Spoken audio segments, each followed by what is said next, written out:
안녕하세요. 고전 낭독가 안티고네 니나입니다. 오늘은 생텍쥐베리의 인간의 대지 제7장 사막 한가운데에서 그중 5번을 읽어보겠습니다. 새벽녘 우리는 비행기 날개 위를 천으로 훔쳐 페인트와 기름이 뒤섞인 이슬을 컵바닥에 조금 얻어냈다. 역겨웠지만 우리는 그것을 마셨다. 적어도 입술은 죽이는 셈이었다. 이 만찬이 끝난 후 프레보가 내게 말한다. 다행히도 권총이 있어. 나는 벼랑간 공격성과 실달한 적대감을 느끼며 그를 향해 돌아선다. 지금 이 순간 이런 식의 감정 토로만큼 혐오스러운 건 없을 듯했다. 나는 모든 것이 단순하다고 생각해야만 했다. 세상에 태어나는 일은 단순하다. 성장하는 일도 단순하다. 또 갈증으로 죽는 일도 단순하다. 나는 필요하다면 프레보가 입을 다물도록 한 대 칠 생각으로 그를 힐끔거린다. 하지만 프로베는 이 말을 아주 침착한 태도로 했다. 그는 위생에 대한 문제를 다루듯 마치 손을 씻어야겠어 라고 말하듯 이 주제를 거론했다. 그렇다면 우리 의견은 일치하고 있다. 나도 어제 가죽 건축집을 보면서 그런 생각을 했다. 그 생각은 비장한 것이 아니라 이성적인 것이었다. 오직 사회 문제만이 비장한 법이다. 우리가 책임지고 있는 사람들을 안심시키지 못하는 우리의 무능력이 비장하지 곤충은 하나도 비장하지 않다. 여전히 아무도 우리를 찾으러 오지 않는다. 아니, 좀 더 정확히 말하자면 사람들은 분명 엉뚱한 곳에서 우리를 찾아 헤매고 있을 것이다. 아마도 아라비아 반도에서 말이다. 더구나 우리는 비행기를 버리고 길을 떠난 다음 날에야 간신히 비행기 소리를 들을 것이었다. 하지만 그토록 멀리로 유일하게 지나갈 그 비행기는 전혀 우리의 관심을 끌지 못할 것이다. 사막의 무수한 검은 점에 뒤섞인 검은 점인 우리가 눈에 띄리라 기대할 수는 없을 테니까. 이런 상황에서 어떤 고통을 느꼈을지 사람들이 짐작한 내용 중 들어맞는 것은 하나도 없으리라.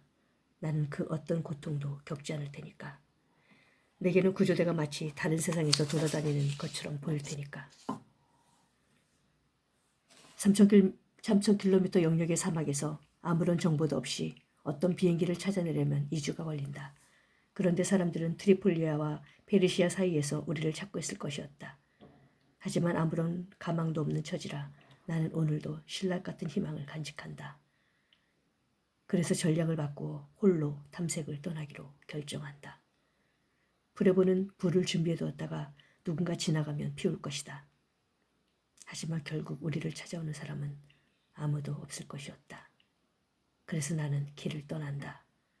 되돌아올 기력이 있을지는 알 수 없다. 리비아 사막에 대해 아는 사실을 떠올려본다. 사하라 사막에서는 습도가 40%로 유지되는 데 반해 여기에서는 18%로 떨어진다. 그래서 생명은 증기처럼 증발해버린다. 베두인족과 여행자, 식민지 장교들에 따르면 사람은 마시지 않고 19시간을 버틴다고 한다. 20시간이 지나면 눈이 빛으로 가득 차고 최후의 순간이 시작된다. 갈증의 행진은 무섭기 짝이 없다. 하지만 이 북동풍, 우리를 속인 그 이상한 바람, 모든 예보를 거슬러 우리를 이 고원에 옴짝달싹 못하게 박아놓은 그 바람이 이제 우리 생명을 연장해주고 있는 것이 분명하다. 하지만 최초의 빛이 우리 눈앞에 어른거리기 전까지 얼마나 오랜 시간이 남았을까. 그래서 나는 길을 떠나지만 마치 카누를 타고 막막한 대양으로 떠나는 것 같다. 그래도 새벽빛 덕분에 이 경관이 덜 음산하게 느껴진다. 처음에 나는 주머니에 손을 찌른 채 서리꾼 마냥 걷는다. 어젯밤 우리는 불가사의한 땅굴 몇 개의 입구에 올가미를 쳐두었는데 내 안에서 밀렵꾼의 본성이 깨어나고 있었다. 나는 일단 올가미를 살펴보러 간다. 아무것도 없다. 그러므로 동물의 피는 마시지 못할 것이다. 솔직히 말하면 그런 것 따위는 원치 않았다. 별로 실망하지 않는 반면 나는 참 궁금하다. 그 동물들은 사막에서 대체 무엇을 먹고 살까? 그건 아마도 토끼만한 크기에 엄청나게 커다란 귀를 지닌 작은 육식동물인 페넥 또는 사막 여우일 것이다. 나는 궁금증을 참지 못하고 놈들 중 하나의 흔적을 따라가 본다. 흔적을 따라가니 좁다란 모래강에 발자국이 선명히 찍혀 있다. 발가락에 3개 달린 부채꼴에 그 예쁜 발바닥에 나는 단복한다. 새벽에 조용조용 쏘다니며 돌멩이 위에서 이슬을 핥아먹는 나의 여우 친구의 모습을 상상한다. 이제는 발자국이 듬성듬성 나 있다. 여우가 뛰어간 것이다. 여기로 친구 하나가 찾아와서 둘이 나란히 종종 달려간 것이다. 이른 아침나절의 산책길을 따라가며 나는 묘한 기쁨을 느낀다. 이런 생명의 흔적이 나는 좋다. 그러면서 나의 갈증도 조금 잊는다. 마침내 나는 여우들의 식량 저장고에 다가선다. 100m마다 수프 그릇만한 아주 작은 떨기나무가 모래바닥에 낮게 깔려 있는데 가지마다 작은 금색 달팽이가 잔뜩 달려있다. 새벽이면 여우는 이 식량 저장고로 오는 것이다. 여기에서 나는 자연의 거대한 불가사의에 맞닥뜨린다. 나의 여우는 떨기나무마다 전부 멈춰서지 않는다. 달팽이가 잔뜩 매달려 있는데도 여우가 본 척도 않는 나무가 있다. 여우는 용의주도하게 나무들 주위를 한 바퀴 도는 것이 틀림없다. 어떤 나무에 다가선다 해도 달팽이를 몽땅 먹어치우지는 않는다. 여우는 나무에서 달팽이를 그저 2-3개 집어먹은 후 식당을 바꾼다. 여우가 아침 산책의 기쁨을 좀 더 누리려고 단번에 배고픔을 달래지 않는 것일까? 나는 그렇게 생각하지 않는다. 여우의 이런 방식은 피로불가결한 전술이다. 여우가 처음 만나는 나무에 달린 음식을 실컷 먹어 허기를 달랜다고 해보자. 그러면 2-3번 식사 후에 그 나무에 달린 달팽이들은 바닥날 것이다. 이렇게 하면 여우는 이 나무에서 저 나무로 돌아다니며 자신의 사육장을 끝장내고 말 것이다. 하지만 여우는 번식을 방해하지 않도록 주의한다. 식사 한 끼를 하려고 그 부숭부숭한 갈색 식물 100여 그루를 돌아다니면서 절대로 같은 가지에 나란히 달린 2개의 달팽이를 집어내지 않는다. 마치 여우가 그렇게 하는 일의 위험성을 잘 인식하고 있는 것 같다. 주의하지 않고 실컷 먹어치우면 달팽이는 사라질 것이다. 달팽이가 사라지면 여우도 사라질 것이다. 흔적을 따라가다 보니 여우 굴이 나온다. 아마도 지금 여우는 그곳에서 울려 퍼지는 내 발소리에 겁을 잔뜩 먹고 귀를 쫑긋 세운 채 내 소리를 듣고 있으리라. 나는 여우에게 말한다. 작은 여우야, 난 지금 끝장났거든. 그런데 참 이상도 하지. 그래도 네 습성에 이렇게 관심이 가니 말이야. 그러면서 나는 그곳에 머물러 몽상에 잠기고 인간이란 모든 것에 다 적응하는 거라는 생각을 한다. 자기가 30년 후에 죽을지도 모른다는 생각이 한 인간의 즐거움을 망치지는 않는다. 30년, 사흘, 그건 관점의 문제일 뿐이다. 하지만 어떤 상상은 하지 않는 편이 낫다. 이제 나는 길을 떠난다. 그런데 벌써부터 피로 때문에 내 안에 무언가가 변화한다. 신기루가 전혀 없는데도 내가 신기루를 만들어낸다. 어이, 나는 소리를 지르며 2 팔을 들었는데 내게 솔직하던 그 남자는 그저 검은 바위일 뿐이다. 사막에서는 모든 것들이 살아 움직인다. 자고 있던 베두인족 남자를 깨우려고 보니 검은 나무 그루터기로 둔갑해버린다. 나무 그루터기라고? 여기에 그런 것이 있다는 사실이 놀라워서 몸을 수그려 들여다본다. 그리고 부서진 가지를 주워들려 한다. 그런데 그게 대리석이 되어 있는 것이 아닌가? 나는 몸을 일으켜 주위를 둘러본다. 다른 검정 대리석들이 보인다. 대고 쪽 숲이 자신의 부서진 밑동을 바닥에 잔뜩 늘어놓았다. 이 숲은 이미 10만 년 전에 창세기 태풍을 맞아 성당이 쓰러지듯 무너져 내렸다. 그리고 수세기 동안 이 거대한 기둥들이 화석화되고 유리화되고 검정 이크 색깔의 강철 조각처럼 매끈하게 다듬어져서 나에게까지 굴러온 것이다.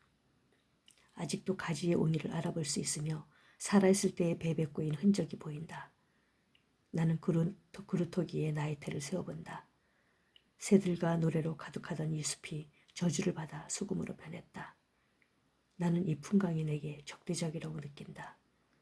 아까 그 언덕들의 갑옷보다 더 시커먼 이 엄숙한 자네들은 나를 거부하고 있다. 썩지 않는 이 대리석들 사이에서 살아있는 내가 대체 무슨 볼 일이 있단 말인가. 죽어 없어질 내가, 시신이 사그라져 없어질 내가 이 영겁 속에서 할 일이 무엇이란 말인가. 어제부터 나는 80km 가까이 걸었다. 지금 이 현기증은 갈증 때문이리라. 아니면 태양 때문이거나. 기름을 뒤집어 쓴 것처럼 보이는 그 나무 밑동들 위에서 태양이 반짝인다. 세계의 등껍질 위에서 태양이 반짝이는 것이다. 이곳에는 더 이상 모래도 여우도 없다. 그저 거대한 쇠모루가 있을 뿐이다. 나는 그 모루 위를 걷는다. 그리고 머릿속에서 태양이 쾅쾅 울리는 것을 느낀다. 아, 저쪽에. 어이, 어이. 저쪽엔 아무것도 없어. 설치지 마. 그저 환각일 뿐이야. 나는 이런 식으로 나 자신에게 말을 건다. 나의 이성에 호소할 필요가 있기 때문이다. 보이는 것을 거부하는 일은 참으로 어렵다. 저 걸어가는 대상의 머리를 향해 뛰어가지 않는 일이 내게는 너무도 어렵다. 저기 보이잖아. 멍청이. 그건 네가 상상해낸 거잖아. 그럼 세상에 진정한 건 하나도 없다는 건가? 20km 떨어진 곳 언덕 위에는 저 십자가 말고는 진정한 것이라고는 하나도 없다. 저 십자가 아니면 등대 말고는. 하지만 이건 바다로 향하는 길이 아니다. 그러니 저건 십자가다. 나는 전날 밤새도록 지도를 들여다봤다. 나의 위치를 몰랐기 때문에 그건 쓸데없는 일이었다. 그래도 나는 인간의 흔적이 있다고 알려주는 표시마다 자세히 들여다보았다. 그리고 지도 어딘가에서 꼭대기에 십자가 비슷한 것이 달린 작은 원을 발견했다. 범례를 살펴보니 종교시설이라고 적혀 있었다. 그리고 십자가 옆에는 검은 점이 있었다. 나는 다시 범례를 살펴보았는데 거기에는 마르지 않는 우물이라고 적혀 있었다. 나는 큰 충격을 받고 큰 소리로 다시 읽었다. 마르지 않는 우물, 마르지 않는 우물, 마르지 않는 우물. 마르지 않는 우물에 비하면 알리바바와 그 보물이 무슨 가치가 있으랴. 조금 더 멀리 하얀 점이 두 개 보인다. 범례를 살펴보니 임시 우물이라고 적혀 있다. 이미 덜 매력적이었다. 그리고 그 주위로는 그야말로 아무것도 없었다. 저것은 틀림없이 내가 본 종교시설이다. 수도사들이 조난당한 사람들을 불러들이려고 언덕 위에 커다란 십자가를 세우던 것이다. 나는 그 십자가를 향해 걸어가기만 하면 된다. 그 도미니크의 수도사들을 향해 달려가기만 하면 되는 것이다. 하지만 리비아에는 코프트파 수도밖에 없는데 저 부지런한 도미니크의 수사들을 향해 가야 한다. 그들한테는 붉은 타일이 깔린 서늘하고 아름다운 부엌이 있고 앞마당에는 녹이슨 근사한 펌프가 있다. 녹이슨 펌프 아래에는 여러분도 이미 직접 짐작했겠지만 녹슨 펌프 아래에는 우물이 있다. 아, 내가 수도원 추인종을 울릴 때면, 내가 그 커다란 종을 울릴 때면 그야말로 축제가 벌어지겠지. 멍청이. 프로방스에 있는 집을 묘사하고 있잖아. 거기에는 종도 안 달렸는데. 내가 그 커다란 종을 울리면 문지기가 하늘로 두 팔을 들어올리며 이렇게 외치겠지. 당신은 신이 보낸 사자로군요. 그리고 수사들을 전부 불러 모으리라. 그들은 달려오겠지. 그리고 내가 가련한 어린아이라도 되듯 축연을 베풀어 주겠지. 나를 부엌으로 떠밀고 가리라. 그리고 내게 이렇게 말할 것이다. 조금만 기다리시오. 이제 함께 마르지 않는 우물로 달려갑시다. 그러면 나는 행복에 겨워 전율하리라. 하지만 아니, 나는 울음을 참는다. 언덕 위에는 이제 더 이상 십자가가 없었으니까. 서쪽의 한 약속은 거짓말일 따름이다. 나는 정북으로 방향을 튼다. 북쪽은 적어도 바다의 노래로 가득 차 있다. 저 언덕만 넘어가면 지평선이 펼쳐진다. 세상에서 가장 아름다운 도시가 있다. 그건 신기루라는 걸 너도 알잖아. 그게 신기루라는 건 아주 잘 안다. 누가 이 몸을 함부로 속인다는 거냐. 하지만 내가 그 신기루로 달려들고 싶다면, 내가 희망을 갖고 싶다면, 내가 태양의 깃발로 온통 톱니 모양 장식을 한 저 도시를 원한다면, 내가 빠른 걸음으로 그곳을 향해 걸어가고 싶다면, 나는 이제 피로를 느끼지 않았고 행복했으니 말이다. 프레보와 그의 권총이라. 웃기고 있네. 나는 지금 이 만취 상태가 더 좋다. 나는 취했다. 나는 갈증이 나서 죽어가고 있다. 황혼이 나를 취기해서 깨웠다. 나는 이토록 멀리 왔다는 사실에 겁을 먹고 우뚝 멈춰섰다. 황혼이 오면 신기루는 사라진다. 지평선은 펌프며 궁전이며 성직자의 옷을 벗어던졌다. 그건 그저 사막의 지평선일 뿐이다. 너무 많이 걸어왔잖아. 곧 밤이 닥칠 테고 날이 밝을 때까지 기다려야 할 텐데 내일이면 네 흔적은 사라지고 너는 아무데도 존재하지 않게 될 거야. 그렇다면 그냥 계속 걸어가는 게 낫지 않을까? 이제 와서 되돌아가는 게 무슨 소용이야. 곧 바다가 눈앞에 나타날지도 모르는데 이제 더 이상 이런 식으로 되돌아가고 싶지 않아. 그런데 어디에서 바다를 봤다는 거야. 게다가 어쩌면 절대 바다까지 가지 못할 거야. 지금 바다에서 300km는 떨어져 있을 텐데, 그리고 프레보가 심은 비행기 옆에서 기다리고 있잖아. 어쩌면 상인 행렬이 비행기를 발견했을지도 몰라. 그렇다. 나는 되돌아갈 것이다. 하지만 일단 사람들을 불러봐야지. 어이, 젠장. 그래도 이 지구에 누군가는 살고 있을 거 아니야. 어이, 사람들아. 나는 목이 쉬었다. 더 이상 목소리가 나오지 않는다. 이렇게 소리를 지르는 내 꼴이 우습다. 그래도 다시 한번 소리를 질러본다. 사람들아! 가장되고 건방지게 들린다. 나는 뒤로 돌아선다. 2시간을 걷고 나니 내게 무슨 일이 난 줄 알고 겁을 먹은 프레보가 하늘을 향해 날리는 불길이 보인다. 그러든가 말든가. 다시 1시간을 걷는다. 다시 50m, 다시 100m, 다시 50m. 나는 깜짝 놀라 멈춰선다. 가슴이 환희로 가득 차지만 나는 그 강렬함을 억누른다. 프레보가 환한 불빛을 받으며 비행기 엔진에 기대선 2 아랍인과 이야기를 나누고 있는 것이 아닌가. 프레보는 아직 나를 보지 못했다. 기쁨에 푹 빠져 있는 것이다.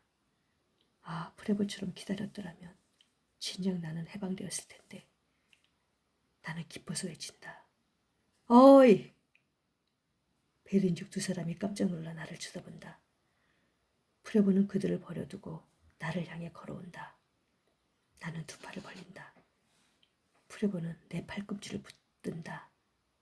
그러니까 내가 쓰러질 뻔했던가? 나는 그에게 말한다. 드디어 됐군.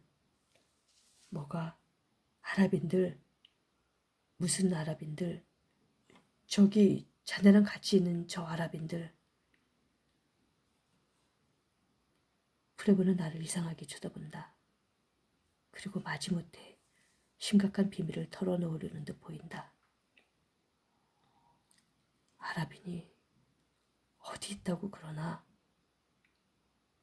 이번에는 내가 울음을 터뜨릴 것이다.